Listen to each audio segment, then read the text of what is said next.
Welcome to the Leadership Series. My guest today is Jennifer Tierney. Jennifer is currently the CEO of Oxfam Australia. Prior to joining Oxfam, she was the Executive Director of Médecins Sans Frontières Australia and New Zealand. She has also held executive appointments with UNICEF Australia, ABS Data, and MSF USA. Welcome, Jennifer. It's such a pleasure to have you here. It's really nice to be here. So we've known each other for a while, Yes. but your career, you've had 2 decades working across social justice, international development, humanitarian crisis. Looking back, what experiences have shaped you the most as a leader today? I think I would be remiss if I didn't talk about some of the big humanitarian crises that I've dealt with in my role, particularly over the last few decades with MSF. Haiti, I think, was a big one, the Haiti earthquake in 2010. I just remember I wasn't quite on the executive leadership team at the time, and I remember wandering down a hallway, and it was evening time, and seeing one of our international human resources staff people looking pretty stunned. And she looked like she had seen a ghost. And I was about to head home, and I said, "What's going on?" And she said, "There's been a massive earthquake in Haiti, and we've completely lost contact with our staff." And that was my first probably moment of crisis leadership where I knew I was going to have to lean in immediately. And I was actually off to NYU because I was teaching there on philanthropy and fundraising at the time.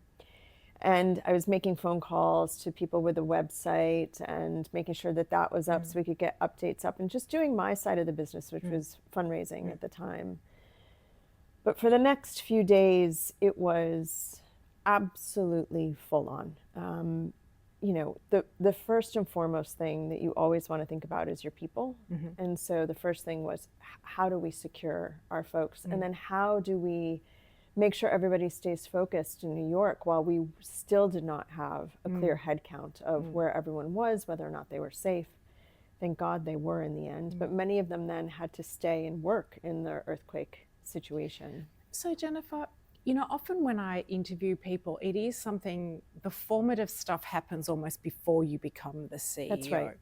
So if you translate 2010, 2026 now, what is the one thing from that you've kept? I think the thing that I've learned from crisis management internationally is take a breath. Right. Absolutely stop. Just stop for a minute. If you rush in, you will forget something. And the most essential thing is to get everybody in a room together for 5 minutes, 10 minutes, whatever it is, and just go, who are our stakeholders? Who do we need to talk to? What are the risks? What are we doing now? What are we putting in the parking lot for later? And so I think, 5 brains are much better than one in a crisis moment. And sometimes as a leader, you want to run right into solutions, but no matter how bad it is, taking that moment to come together is going to benefit you in the long run for sure. And that really is applicable to any crisis, right? So international crisis, 100%. Or if you wake up and you get that phone call that there's been a death in a home or something along those lines. It's anything the same. Even as minor as data breach, right? I mean, we know that the Pareto data breach touched a lot of NGOs, and so having to deal with that, it was take a pause, come together and figure out what the map is forward. Who do we need to talk to? Who do we need to communicate with? What information do we need to understand? What are our blind spots? I think that's so important to ask at a moment of crisis. What do we not know that we need to know? So if we take a step away from you and what's of that formative experience, you've worked for like really big brands, right? They're global brands. Everyone goes, oh yeah, I know what MSF, they're the doctors. So when you join an organization with deep history, passionate stakeholders, really strong identity, how do you balance that need for listening, learning, but also establishing your own leadership approach in a new role? I mean, Oxfam is in some ways more complex than MSF because it has a triple mandate. So it's humanitarian, it's development, and it's advocacy and campaigns. Right. And I know I'm strong on humanitarian, and I've had good experience in the microfinance sector, although some time ago in development. But on advocacy and campaigns and government relations, I probably have a lot to learn. And so I think it really is doing a stock check before you walk in and say, okay, where can I add value right away? Yep. And where do I have to dig in and do a lot of listening? Because no matter what new role you go into, there is going to be some area where you can develop. And you know, you can also bring your perspectives and your leadership into that area. There's no doubt about it. So even as you are learning, you might have ideas that you're going to bring to the table, but I think having that humility. And then the other thing that I did when I left MSF actually was I surveyed some of my close team members, not just the leadership team. Okay. And I asked them. So you did a reverse exit interview? I did a reverse exit interview. And it was sort of a, how did I do? What could I do better? Yeah. And instead of, you know, putting pressure on people to say things that might be kind of tough, I just said, what would you suggest to me that I should do more of or less of to be successful? Are you happy to share one of them? I'm very happy. I think there was a lot of support for the way that I lead with values-led compassion, that I'm a very hard worker. I think the speed with which I work can be sometimes perhaps a challenge, and so make sure to slow down and listen. That was a big one. And making sure to give space to everyone to really bring their ideas into the room. And while I try to do that, I think most times I'm successful, that speed thing gets in the way. Like, okay, are we making a decision? I suppose what are we doing? It goes back to the breathe, right? That you talked about in your opening remarks. That's right. So this career of yours has unfolded through humanitarian crisis, uncertainty, global conflict. What have these experiences taught you about leading in ambiguity and keeping people focused when times are difficult? Actually, my partner worked at MSF as well, and he was in the International Humanitarian Resources team, and he used to say that to work in this space, you need a high ambiguity tolerance, right? And I love that framing because it allows you to say to people, actually, we're just going to have to sit in discomfort sometimes. But that's true for everything. You don't know if a digital transformation is going to work, or if the vendor that you choose is, there's always going to be some ambiguity. So it's, how do you not create panic? How do you ground people? How do you, again, go back to that exercise of what do we know, what can we act on to be able to navigate through that? So how do you ground people? I get them to take the moment with me. Right. We had a meeting last week with the leadership team where, you know, I just really wanted to make sure that we took a moment to check in. I think that's incredibly important.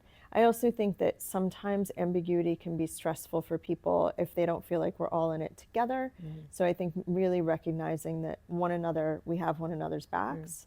You know, there might be things that some people are dealing with. You know, the head of communications might have 6 balls in the air at the time, and the head of programs might have 2. And so how do we support one another through that? So moving away from the executive leadership table, back probably to the early part of your career, working in field and in country.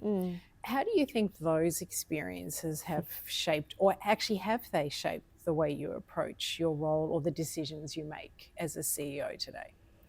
I think they put everything into perspective. You know, having been to Haiti, South Sudan, you know, Nigeria, many, many places, Bangladesh, and the Rohingya camps in particular, and Cox's Bazar, we are working in an environment where we have a good salary, where we are safe, where I get to put my children to bed at night, and I don't worry about, you know, whether or not there's going to be food the next day or bombs. We do not have to deal with the complexity. So I think making sure we acknowledge our privilege and really think about ourselves as an extension of our team members working under duress.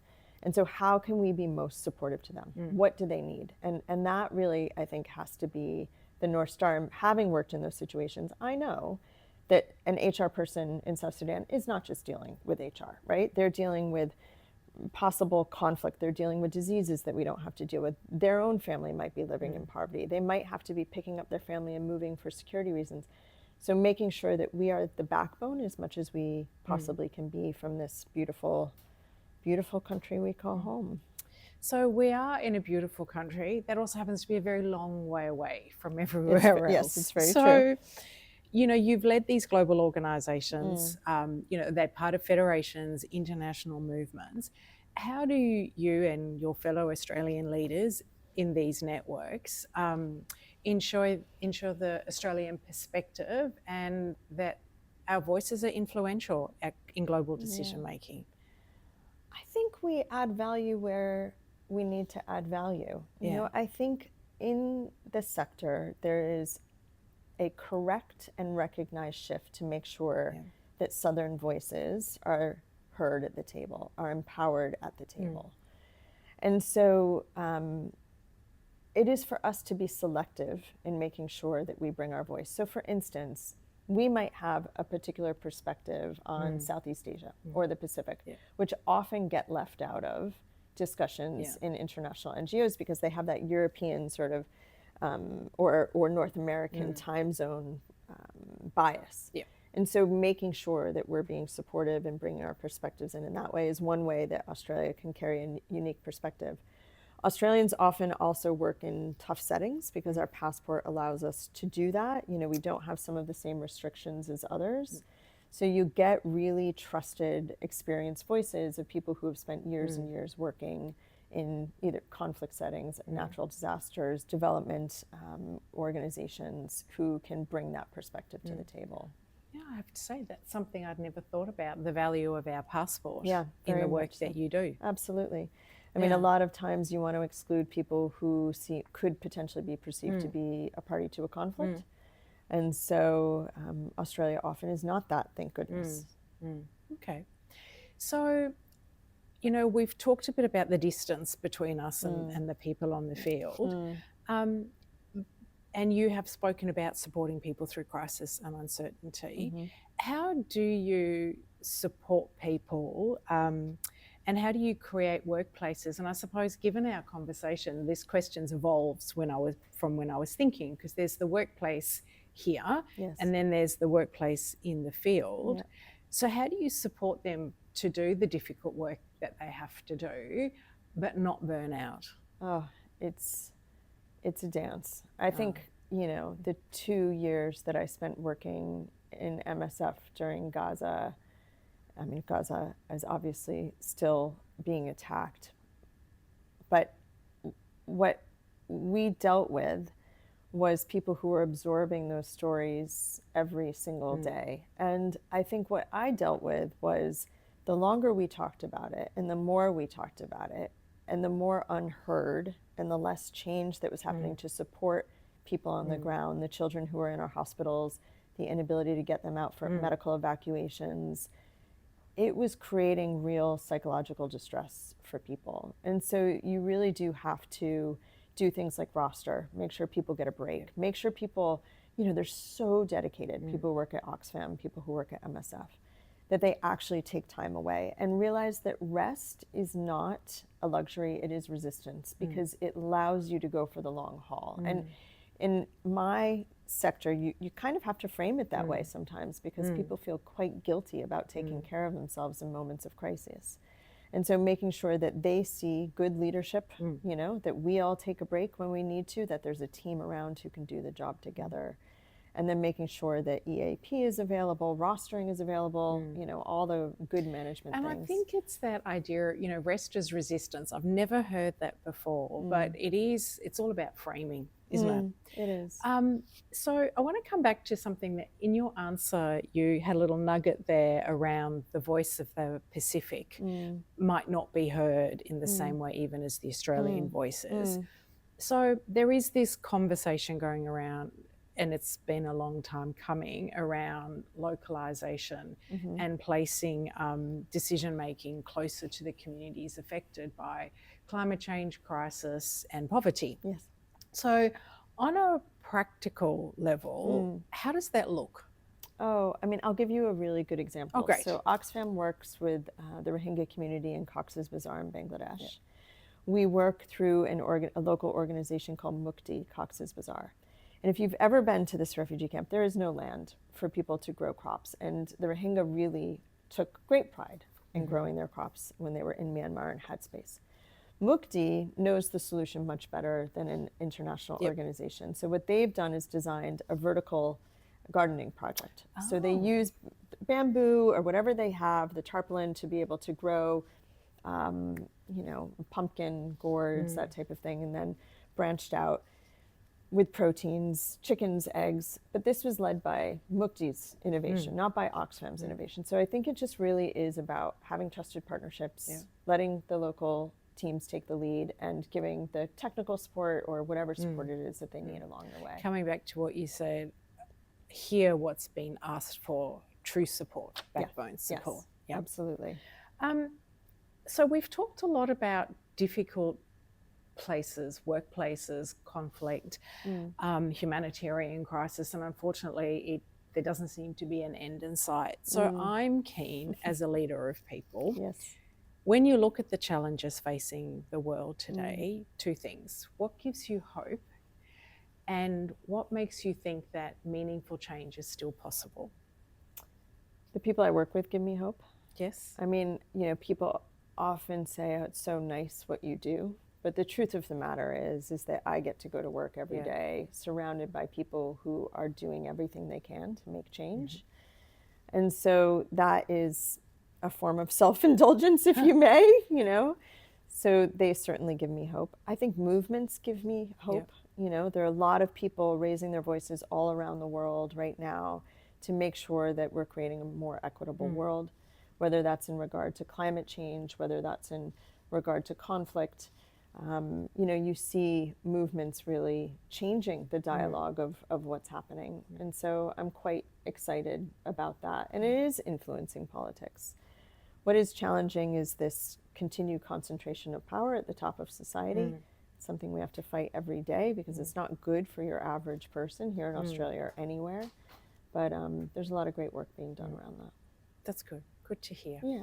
Now we're going to finish up with rapid fire. Okay. 3 questions. Sure. Kind of one word each, right? Yeah. What's the one leadership habit you never sacrifice? Exercise. Oh, very good. What's the one book that's influenced you the most as a leader? As a leader, probably... Well, you're thinking. Peter Singer's books have been really interesting to read on effective philanthropy. Yep, absolutely. Okay. And what role has taught you the most about yourself? Field worker, fundraiser, advocate, or CEO? Oh, I think the earlier roles are the ones where you really discover who you are. I think probably my role as head of fundraising in the U.S. for Médecins Sans Frontières, or my role as program coordinator in South Sudan. My role with MSF in the U.S. was because we had a big pocketbook. Yep. And I really needed to make sure that we did not swing around that big pocketbook and wield power in a way that would distort, what we were trying to do, which is really, really engage with programs. So I think I learned that I had to be a programs person and a fundraiser at the same time. And I've taken that everywhere with me, and that's never gone away. Jennifer, it's been a delight to have you here, and I feel that you've brought the big world into the conversations that I have here. Thank you so much, and may the force be with you in doing all the good work. Thank you for making the space. Really appreciate it. It's a pleasure. Thank you. Thank you so much for joining the Leadership Series today. We look forward to having you next time.